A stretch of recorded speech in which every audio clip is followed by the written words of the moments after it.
So along those lines, Teresa, for someone who's listening who maybe feels like their story is too messy, there's too much brokenness, they're too far gone, what hope do you offer them through this study? And what might they find in stories of Scripture that would offer them hope? I think they would find a sisterhood, specifically the women, or a brotherhood, you know, whoever they are, and they're looking at the people of Scripture. At least for me, I'll speak personally. Like I found such a sisterhood in the women of Scripture, Hmm. and it was through getting to know them and their stories and realizing, like, oh, I'm not too far gone. I'm not the only one.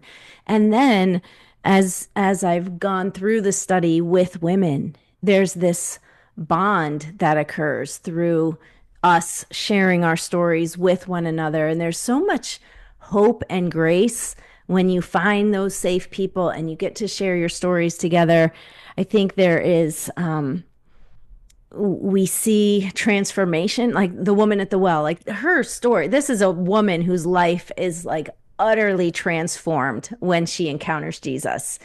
And then when we see that happening in our own lives and we see that happening in the lives of the people around us through their encounters with Jesus, it provides so much hope. It provides so much confidence that this might be where you're at right now, but you don't have to stay here. You are in God's sight valued, and you are seen, and you are loved, and He's pursuing you.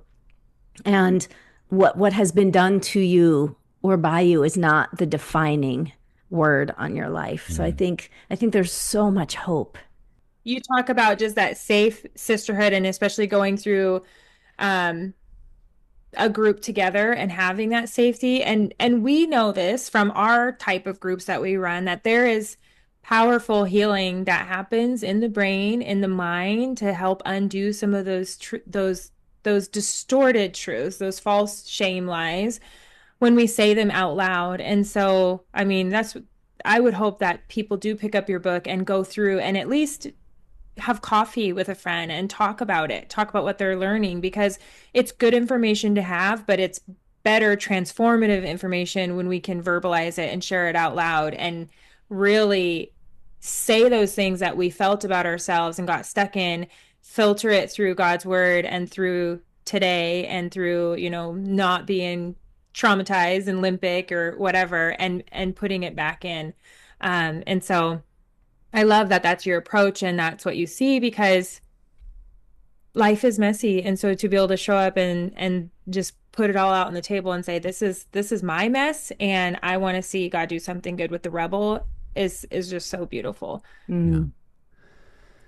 Well, the Okay. challenge of shame and the messiness of our story is that it often keeps us alone. And I think the master plan of the enemy, I've said this in a lot of our conferences, that it's masterful that he has inflicted everyone with the same sickness and then convinced them that their unique version of it makes them particularly bad and they don't share it.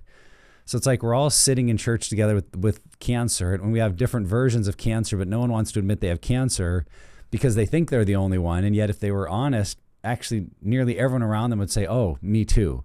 And yet Mm. when we're not able to share, when we're not able to bring that brokenness to others, we stay stuck in that shame and a mindset that really perpetuates the pain, perpetuates the trauma, rather than creating an opportunity for healing.